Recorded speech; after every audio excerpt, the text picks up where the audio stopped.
Board मास पर video बनाऊंगा जो आप जरूर देखना। अगर जीरो से आपको हीरो नहीं बना दिया तो मेरा नाम भी सुमित नहीं।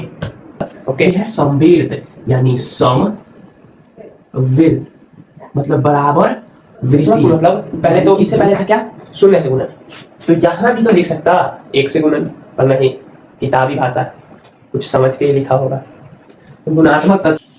तो हेलो बच्चों, मैं बिहार हूँ। तो मैं बिहार बोर्ड के क्लास 7 के बच्चों को पढ़ाता हूँ। तो मैं अभी क्लास 7 के चैप्टर 1 को पढ़ाना जा रहा हूँ। तो क्लास 7 के चैप्टर 1 को मैंने 1.1 एक्सरसाइज तो खत्म कर दिया है। अब हमें 1.2 एक्सरसाइज का थ्योरी पढ़ाना है। तो थ्योरी में सबसे मेन है हमारा पूर्णांकों का गुणन। मतलब इसमें मेनली हमको पूर्णांक का गुणन करना है। 1.1 में हम लोग क्या पढ़ा था कि पूर्णांकों का जोड़ करना है और पूर्णांकों का घटाव करना है। 1.2 एक्सरसाइज में पूर्णांकों का हमको गुणा करना है। ठीक है, तो पहला पूर्णांकों का गुणन में पहला रहेगा धनात्मक पूर्णांक और ऋणात्मक पूर्णांकों में गुणन रहेगा। तो धनात्मक पूर्णांक किसे कहते हैं? तो धनात्मक पूर्णांक किसे कहेंगे? 2, 3, 4, 5, 6 यानी जो प्लस में रहेगा उसे हम धनात्मक पूर्णांक कहेंगे। जो प्लस में रहेगा उसे धनात्मक पूर्णांक कहेंगे। और उसके बाद जो माइनस में रहेगा जैसे कि -2, -3, -4, -5 ये सब माइनस में है। तो जो माइनस में रहेगा उसे ऋणात्मक पूर्णांक कहेंगे। तो हमारा पहला हो गया धनात्मक पूर्णांक और दूसरा हो गया ऋणात्मक पूर्णांक। और बोल रहा है हमारे टॉपिक में एक धनात्मक और एक ऋणात्मक पूर्णांकों का गुणन यानी गुणा करना। तो एक धनात्मक पूर्णांक लेंगे पहले हम लोग। तो एक धनात्मक पूर्णांक हो जाएगा 2। एक ऋणात्मक पूर्णांक ले लेंगे, मान लो हम -2 ले लेते हैं। गुणा करना है तो -2 और प्लस माइनस होता है, देखो plus into minus, plus minus होता है माइनस। तो प्लस माइनस पहले माइनस लिख देंगे हम लोग, उसके बाद 2 2 जा 4 होता है। तो ये हो जाएगा हमारा धनात्मक और ऋणात्मक पूर्णांकों में गुणन। धनात्मक और ऋणात्मक पूर्णांकों में हो जाएगा हमारा पहला गुणन। और जिसे हम 2-4 टॉपिक से और समझते हैं, ये हो गया।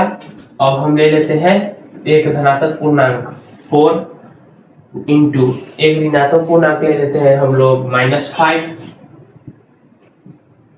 तो 4 5 जा हो जाता है 20। लेकिन यहाँ देखो, यहाँ चिन्ह है, प्लस में है, ये माइनस में है। तो प्लस माइनस क्या हो जाएगा? माइनस। 4 5 जा 20 हो गया। तो एक धनात्मक पूर्णांक और एक ऋणात्मक पूर्णांकों का गुणन, ये हमारा पूर्णांकों के गुणन का पहला टॉपिक था। ठीक है, और ये हमें हमेशा याद रखना, प्लस इंटू माइनस माइनस होता है और माइनस इंटू माइनस प्लस होता है और प्लस इंटू प्लस प्लस होता है और माइनस इंटू प्लस माइनस होता है। ठीक है, ये हमेशा याद रखना, इसी से क्वेश्चन बनते हैं। ये मतलब दोनों ही माइनस में रहना चाहिए। तो एक ले लेते हैं माइनस में 2 इंटू में माइनस में 2। तो 2 2 2 दूना 4, माइनस माइनस प्लस, प्लस लिखाता नहीं है तो 4 हो जाएगा। तो 2 2 जा 4 हो जाएगा। और एक और ले लेते हैं एग्जांपल हम लोग। तो ले लेंगे हम लोग -5 इंटू में -4, माइनस माइनस प्लस, 5 4 20 हो गया। तो ये हमारा दूसरा टॉपिक था, दो ऋणात्मक पूर्णांकों का गुणन। मतलब दोनों ही माइनस में रहेगा, एक माइनस में रहेगा जिसे गुणा करना है दूसरे माइनस वाले संख्या से। तो आंसर आएगा प्लस में और जो गुणा करने पर आएगा वो आएगा। ठीक है, अब हम चलते हैं अपने तीसरे टॉपिक पर। तो तीसरा टॉपिक है हमारा गुणन। पहला है पूर्णांकों के गुणन के गुण। मतलब हमने पहला टॉपिक जो था पूर्णांकों का गुणन, वो हमने खत्म कर लिया। एक था पूर्णांकों के गुणन में था धनात्मक पूर्णांक और ऋणात्मक पूर्णांकों में गुणन और दोनों ऋणात्मक पूर्णांकों में गुणन। ये था पूर्णांकों के गुणन में, 2 था। अब आ जाएगा पूर्णांकों के गुणन के गुण। तो पूर्णांकों के गुणन के गुण के अंतर्गत एक आएगा गुणन के अंतर्गत समवित। तो देखो पहले हम आपको लिख लेते हैं गुणन के अंतर्गत समवित। गुणन के अंतर्गत सम्मिलित, गुणन के अंतर्गत सम्मिलित। तो आप तोड़ तोड़ के एकदम पढ़िएगा। देखिए पहले है ये गुणन, गुणन माने गुणा करना, गुणन माने गुणा करना, गुणन माने गुणा करना। के अंतर्गत मतलब अंतर्गत, गुणा के अंदर, गुणा के अंदर, गुणा के अंदर, गुणन के अंतर्गत यानी गुणा के अंदर। ये है समविर्त यानी समविर्त मतलब बराबर वृत्ति, यानी कि गुणा के अंतर्गत, गुणा के अंदर बराबर वृत्ति आएगा। जो वृत्ति से हम गुणा करेंगे वही वृत्ति आएगा। जैसे कि देखो मैंने पूर्णांक से गुणा किया, पूर्णांक से पूर्णांक में गुणा किया, तो जो हमारा आंसर आएगा वो भी एक पूर्णांक होगा। तो यही है गुणन के अंतर्गत समविर्त। बस यह इस टॉपिक का कहना यही है कि दो पूर्णांकों को हम जब गुणा करेंगे तो जो आंसर आएगा वो भी एक पूर्णांक ही रहेगा। समझे? जो पूर्णांक दो, एक पूर्णांक से गुणा किए दूसरे पूर्णांक से, तो जो आंसर आएगा वो भी एक पूर्णांक होगा। तो दो तीन सवाल है वो आपको करके दिखाते हैं। पहला है -20 गुणे में -5। ठीक है, तो इससे पहले मैंने बताया था दो ऋणात्मकों में गुणन, उसमें भी था दोनों ही ऋणात्मक में है। तो दोनों ऋणात्मक में जब पूर्णांक रहेगा तो जो आंसर आएगा वो रहेगा प्लस में। तो ये माइनस माइनस आ जाएगा, पहले प्लस, तो प्लस आगे तो प्लस लिखा नहीं जाता है तो ये प्लस में रहेगा, यानी इतना समझ में आ गया हमको, प्लस में आ जाएगा। और उसके बाद 20 बचे 100, तो ये 20 बचे 100। ठीक है, हो गया यहाँ तक क्लियर। तो ये था पूर्णांक, था ना पूर्णांक, ये था एक पूर्णांक, पूर्णांक है। और ये कौन पूर्णांक है? ये ऋणात्मक पूर्णांक है। ये कौन पूर्णांक है? ये भी ऋणात्मक पूर्णांक है। लेकिन जो हमारा आंसर आया इससे, ये कौन पूर्णांक है? ये है धनात्मक पूर्णांक, ये है हमारा धनात्मक पूर्णांक। तो समविर्त माने होता है दो ही वृत्ति को गुणा करने पर जो हमारा आंसर आता है वो भी एक समान वृत्ति रहता है, यानी वो भी एक पूर्णांक रहता है। तो ये 100 आया, ये भी एक पूर्णांक है।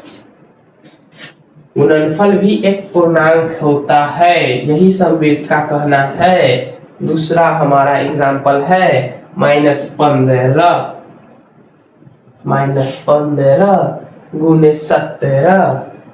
गुणे 17 इज इक्वल टू में 17 गुणे 15।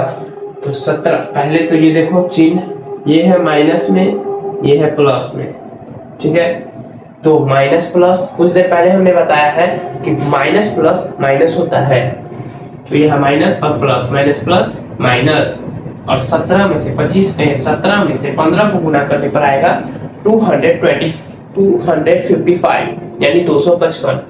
तो 255 आएगा, लेकिन आएगा ये माइनस में, क्योंकि माइनस प्लस माइनस होता है। तो ये है हमारा ऋणात्मक पूर्णांक और ये है हमारा धनात्मक पूर्णांक।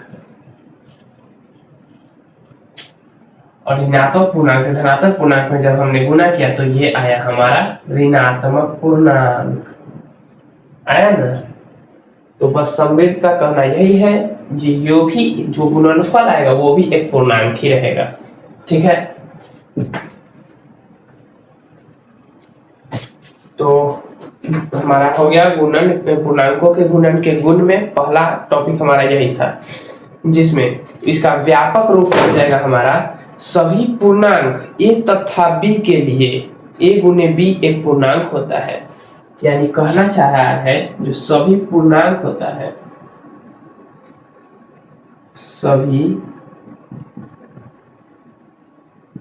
सभी पूर्णांक a गुने a तथा b के लिए, a तथा बी के लिए, ए तथा बी के लिए ए गुने बी एक पूर्णांक होता है, ए गुने बी एक पूर्णांक होता है।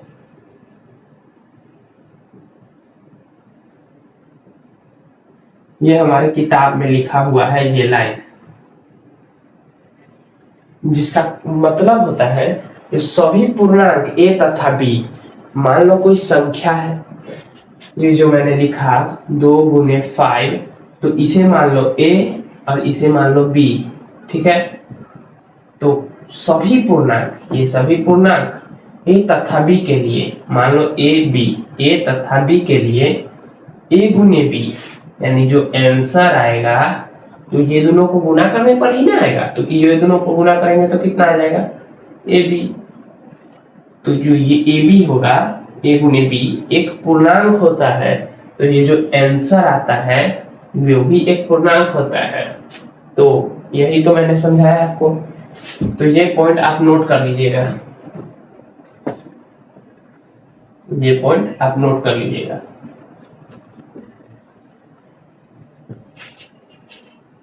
स्क्रीनशॉट ले लीजिए, उसके बाद हम अपने बताएंगे,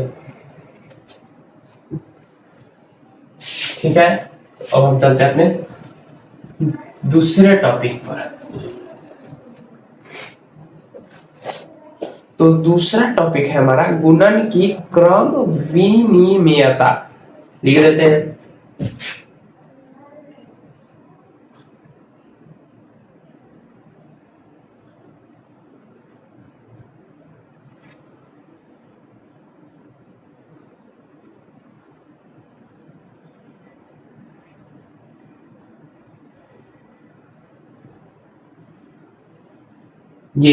ये है हमारा दूसरा टॉपिक।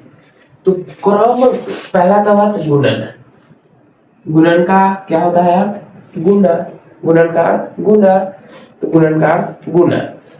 और उसके बाद है क्रम विनियता। अब इसे की भी तोड़ के आप समझिए, क्रम यानी काम करना है, क्रम विनियमता मतलब सभी को क्रम में बदलने से कोई फर्क नहीं पड़ेगा। ऐसे समझने में आपको दिक्कत होगी, पर मैं जो एग्जाम्पल लूंगा आपको अच्छी तरह से समझ आ जाएगा। तो इसमें 2-4 एग्जाम्पल भी दिए हुए हैं, मैं अभी बता रहा हूँ उसको देखकर। तो ये आप अभी सीधा समझिए, आप क्रम को हम बदल देंगे, गुना करेंगे तब हम क्रम को बदल देंगे, तो उसके आंसर में कोई फर्क नहीं पड़ेगा। तो पहला एग्जांपल हमारा हो जाएगा 3 गुने -4। 3 गुने -4 आता है क्या, प्लस माइनस माइनस 4 3 12। ओके, कोई दिक्कत नहीं। और उसके बाद कथन 2 है, क्या है, -4 गुने 3।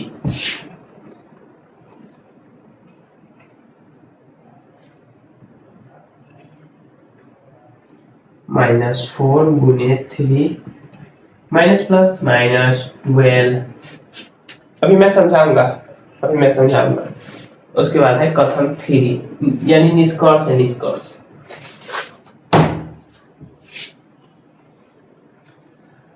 तो हमारा निष्कर्ष है क्या, 3 गुने -4 बराबर -4 गुने 3।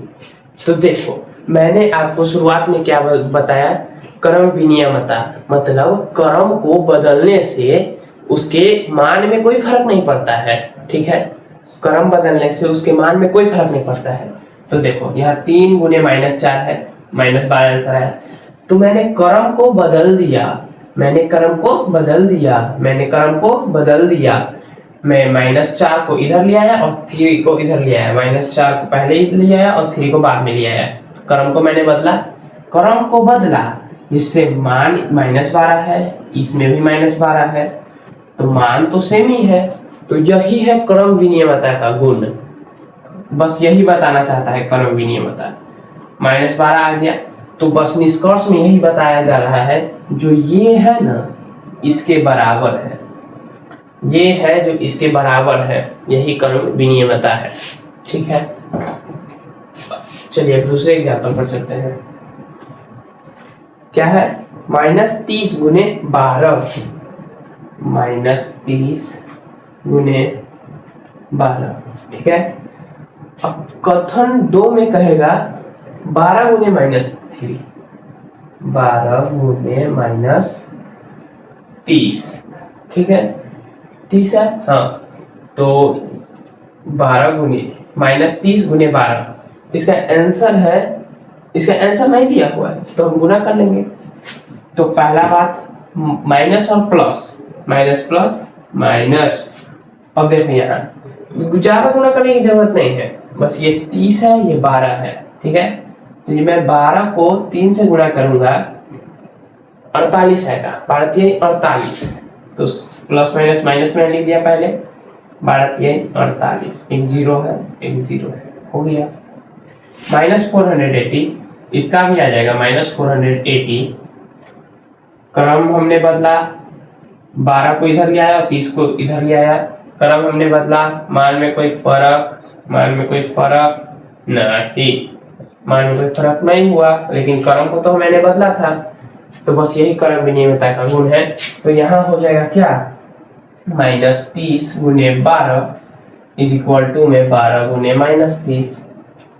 अरे भाई आप 4 और 2 को गुना करेंगे, जो जितना आंसर आएगा उतना ही तो आप 2 और 4 को गुना करेंगे तो आएगा। तो यही क्रम विनियमता का गुण है। ठीक है,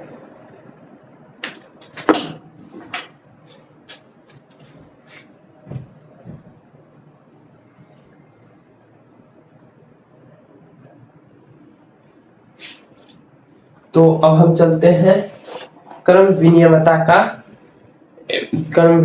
का व्यापक रूप में।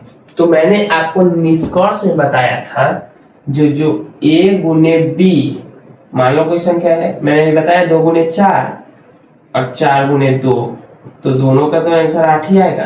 तो मान लो इसे a और मान लो इसे b, a गुने b किया तो इसका आंसर आ जाएगा ab आ जाएगा। ठीक है, देखो आप यहाँ पर देखो, समझो। ठीक है, ए और गुने ये तो ये और ये तो ये, दोनों तो अलग है, कैसे होगा? तो नहीं, ये बी ए है, ये ए बी है, तो दोनों तो एक ही है। तो यहाँ ए बी आप लिख देंगे तो कोई गलत बात नहीं है।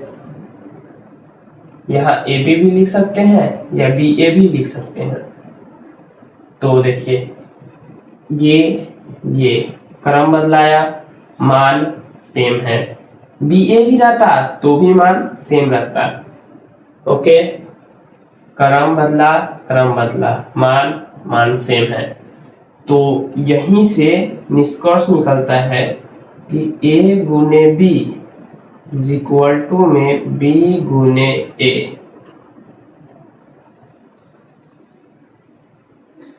यही है हमारा गुणन की क्रम विनियमता। ओके, यह है व्यापक रूप। अब चलते हैं हम अपने तीसरे टॉपिक पर। तो तीसरा टॉपिक सीधा है शून्य से गुणन।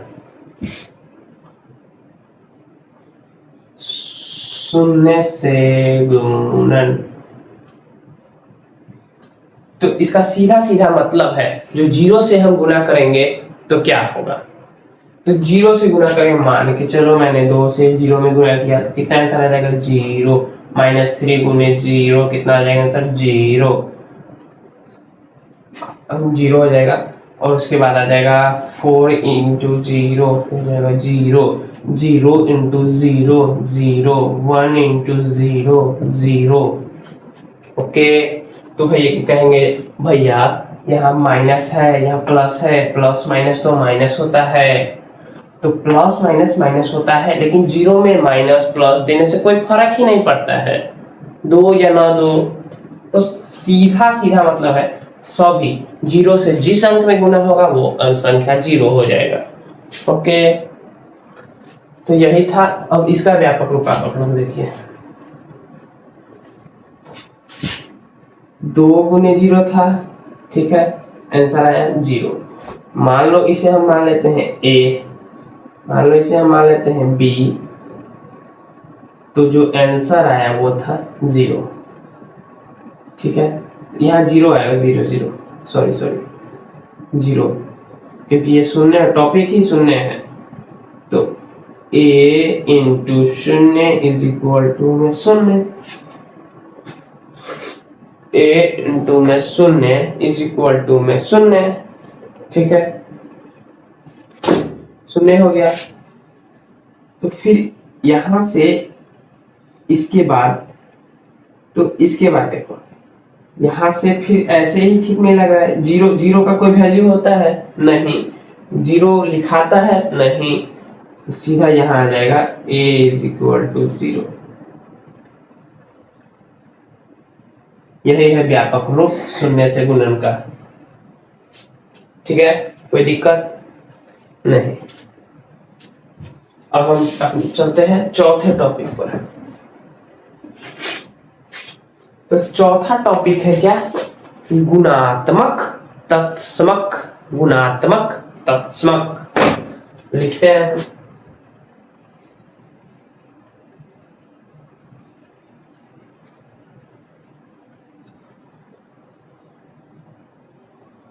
गुणात्मक तत्समक, गुणात्मक तत्समक। तो देखो गुणात्मक तत्समक मतलब पहले तो इससे पहले था क्या, शून्य से गुणन। तो यहां भी तो लिख सकता 1 से गुणन, पर नहीं, किताबी भाषा, कुछ समझ के लिखा होगा। गुणात्मक तत्समक है मतलब यहाँ है गुना करना है, लेकिन किससे, 1 से।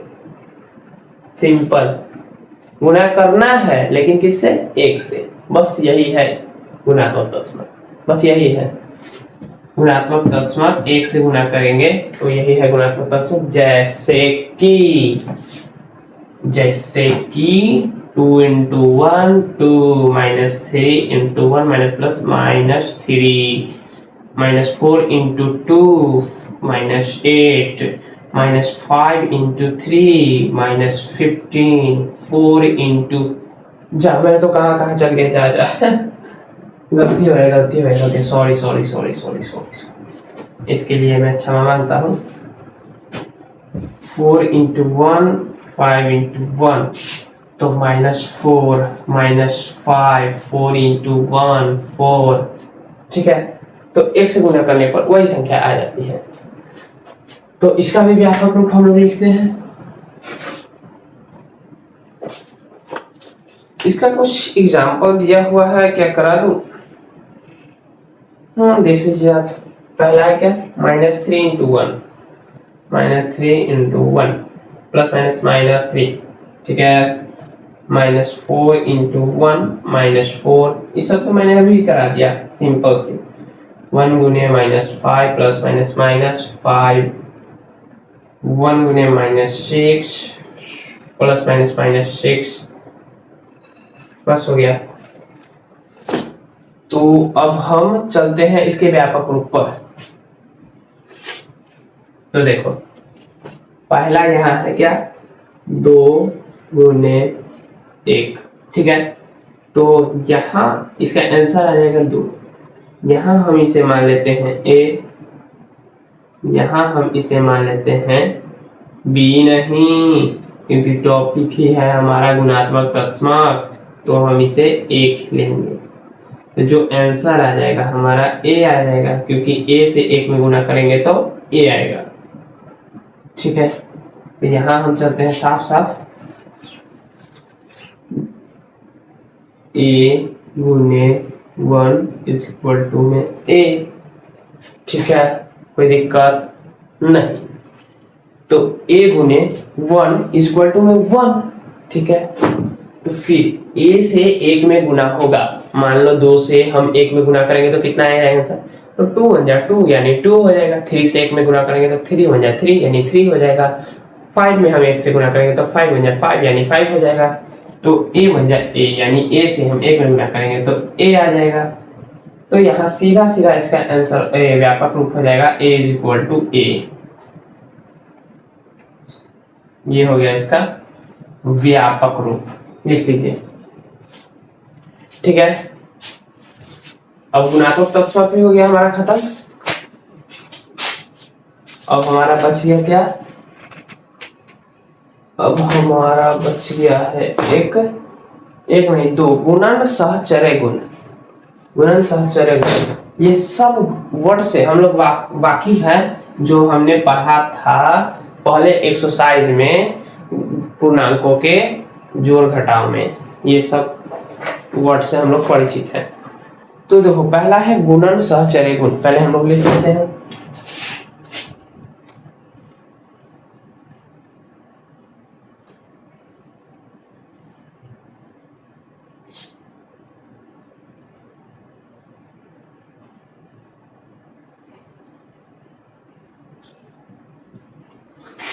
गुणन सहचर्य गुण, ठीक है। गुणन मतलब गुना, गुणन मतलब गुना, गुणन मतलब गुना। अब देखो सहचर्य, समझना अच्छी से समझना, सहचर्य यानी देखो सहचर्य यानी तीन संख्याओं को गुणा करने से समय समूह बदलने से उत्तर नहीं बदलता। मतलब तीन को गुना करेंगे, तीन को गुना करेंगे, मान लो एक किए गुना, दो किए गुना, तीन गुना किए, तो तीनों गुना किए तो तीनों का हम समूह बदल देंगे, यानी 3 को इधर, 2 को उधर, 1 को उधर रख देंगे, तो इसका जो आंसर होगा ना वो सेम ही रहेगा। यही तो कह रहा है, उत्तर नहीं बदलता है। उत्तर मैंने अभी यही बताया, उत्तर नहीं बदलता है। सहचर्य का यही गुण है। तीन वो एक संख्या है, 1 2 3। एग्जाम्पल लेके आप समझिए, एग्जाम्पल से अच्छा समझ आएगा।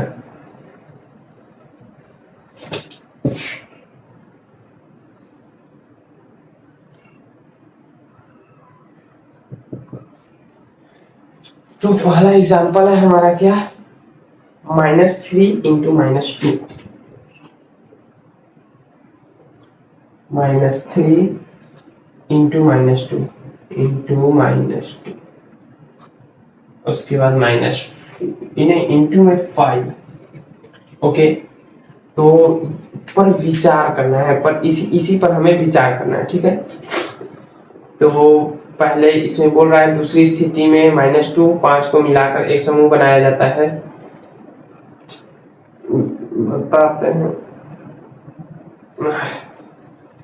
मिलाकर एक समूह बनाया जाता है। हम पाते हैं कि ये 30। पहले हम इसे हल करेंगे, ठीक है। तो ये आ जाएगा पहले माइनस माइनस प्लस, 3 2 जा 6, 6 इंटू 5। इसका आंसर जो आएगा ना, इसका जो आंसर आएगा वो आएगा 30। कोई दिक्कत नहीं। कैसे आएगा 30, देखो कैसे आएगा वो भी देख लो। -3 का -3 निकाल दिए हमने, गुने -2 गुने 5। इधर देखना, ये वाला है, ये वाला। तो देखो 3 मैंने बताया है माइनस माइनस प्लस होता है, ठीक है। तो प्लस 3 2 जा 6, माइनस माइनस प्लस हो गया, 3 2 जा 6, ब्रैकेट गुने में 5 है, इसे निकालेंगे 6 गुने 5 होगा, 6 5 30 होता है। आगे आंसर उतना ही, ठीक है। तो आगे आंसर, तो सहचर्य का मतलब क्या होता है, समूह बदलने को कह रहा है, ठीक है। तो समूह हम बदलते हैं, समूह हमें बदलना है। -3 है तो हम 5 को अंदर ले आते हैं, ठीक है, गुने ये -2 ही रहने दो, ठीक है। और ये माइनस में हो जाएगा और ये गुने में 3 हो जाएगा, ठीक है। तो अब इसका जो मान आएगा, इसका मान कितना आ जाएगा, देखो माइनस माइनस प्लस, अंदर 5 दूजा 10 हो जाएगा, 10 आ जाएगा। अब प्लस में ही रहेगा, माइनस माइनस प्लस होता है तो प्लस में ही रहेगा। तो देखो यहाँ आ जाएगा क्या, 10 इंटू 3 30 आ जाएगा।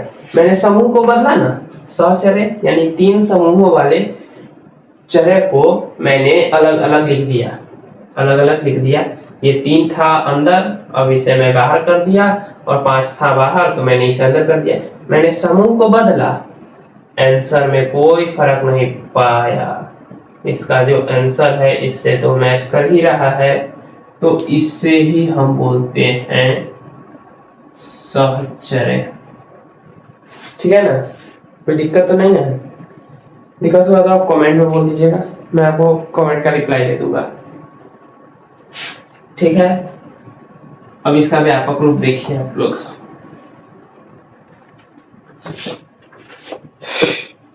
व्यापक रूप दो, नहीं नहीं नहीं, नहीं। जो एग्जांपल मैंने आपको दिया वही एग्जांपल से आप देखिए। -3 गुने -2 इज इक्वल टू में 5। ठीक है, मान लो इसको मैंने मान लिया A, मान लो इसको मैंने मान लिया B, और ये तो गुना में था ना, मान लो मैंने इसको मान लिया C, ये गुना में है, ये भी गुना में है। ठीक है, ये ब्रैकेट के अंदर है, ये ब्रैकेट के अंदर है। ठीक है, इसका जो आंसर आया, इसका जो आंसर आया, और उसके बाद देखो इधर देखो, -5 गुने -2 गुने 3, और इसका जो आंसर आया था 30, इसका भी तो आंसर आया था 30, आया था ना, इसका जो आंसर आया था 30, इसका भी आंसर आया था 30। तो इसको भी मानो A, इसको भी मानो B, इसको भी मानो C। ठीक है, ब्रैकेट में, ब्रैकेट में। तो देखो पहले तो ये है A3 यहाँ, तो 3A यहाँ हो जाएगा, तो A आ जाएगा यहाँ। ठीक है, B है -2, ये सही जगह पर है। अब 5 है तो ये C हो जाएगा। इसका जो आंसर आया, तो इसका और इसका आंसर सेम है, सेम है ना? हाँ, तो बस सेम है, तो यहीं से इसका व्यापक रूप निकलेगा क्या, A गुने B गुने C इज इक्वल टू में C गुने B गुने A। यही हो जाएगा इसका व्यापक रूप। और संख्या को हम ABCD के फॉर्म में लिख देते हैं, तो इसे हम व्यापक रूप कहते हैं। तो समझ आ गया आपको? तो अब हम अपने चलते हैं लास्ट टॉपिक पर।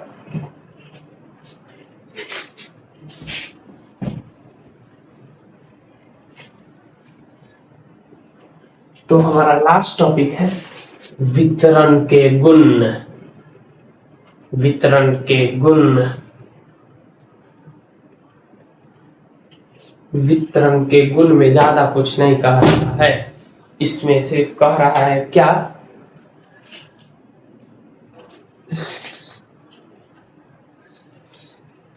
देखो मैं बता रहा हूं आपको। पहले टॉपिक का नाम लिख लेते हैं हम लोग।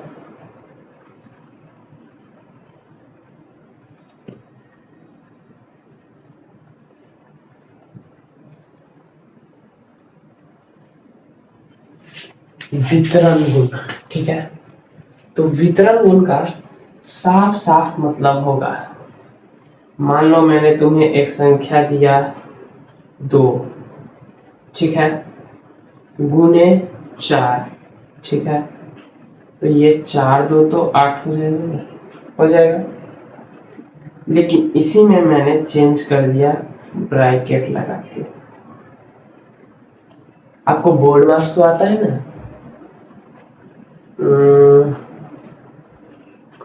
जो बोर्ड मास नहीं आता होगा तो मैं बोर्ड मास के लिए एक अलग से वीडियो बना दूंगा, वो आप देख लीजिएगा। तो आपको बोर्ड मास एकदम बेसिक से एडवांस लेवल तक आपको पूरा समझा दूंगा मैं, और उसके बाद कोई कुछ नहीं बोल सकता है आपके सामने, पूरा मैं सिखा दूंगा जीरो टू हीरो बोर्ड मास। पहले यहाँ मैं जितना समझा रहा हूँ उतना समझ लो। जो यहाँ जो बाहर वाला संख्या होगा ना, बाहर वाला जो संख्या होगा ये इससे भी गुना होगा, इससे भी गुना होगा। ये गुना नहीं, ये मान लो प्लस है, ठीक है। ये इससे भी गुना होगा, ये इससे भी गुना होगा। 3 2 6 प्लस 4 3 12 बस जितना समझा रहा हूँ समझो, नहीं समझ आया कोई बात नहीं है, मैं अपने दूसरे वीडियो में आपको पूरा समझा दूंगा बोर्ड मास के बारे में। इसी वितरण किताब से ही एग्जांपल ले लेता हूं मैं। 16 गुने 10 प्लस 2, 16 गुने 10 प्लस 2, इससे गुना होगा फिर इससे गुना होगा, इससे गुना होगा फिर इससे गुना होगा। 16 10 हो जाएगा 160, 16 2 हो जाएगा 32, 16 दूना 32, 160 70 80 90, 192 हो जाएगा हमारा इसका आंसर। ओके ओके, तो इसका आंसर सही।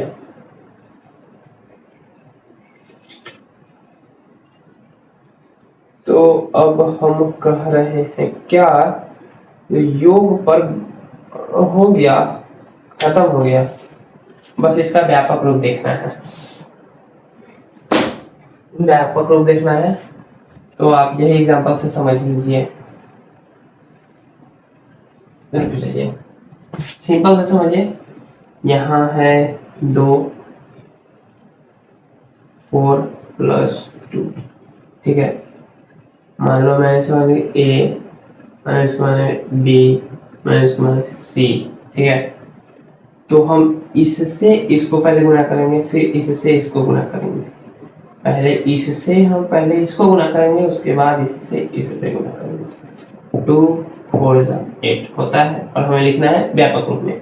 तो पहले a को हम गुणा किए b से, a इंटू बी, फिर a को गुणा किए हम c से, a इंटू सी, ठीक है।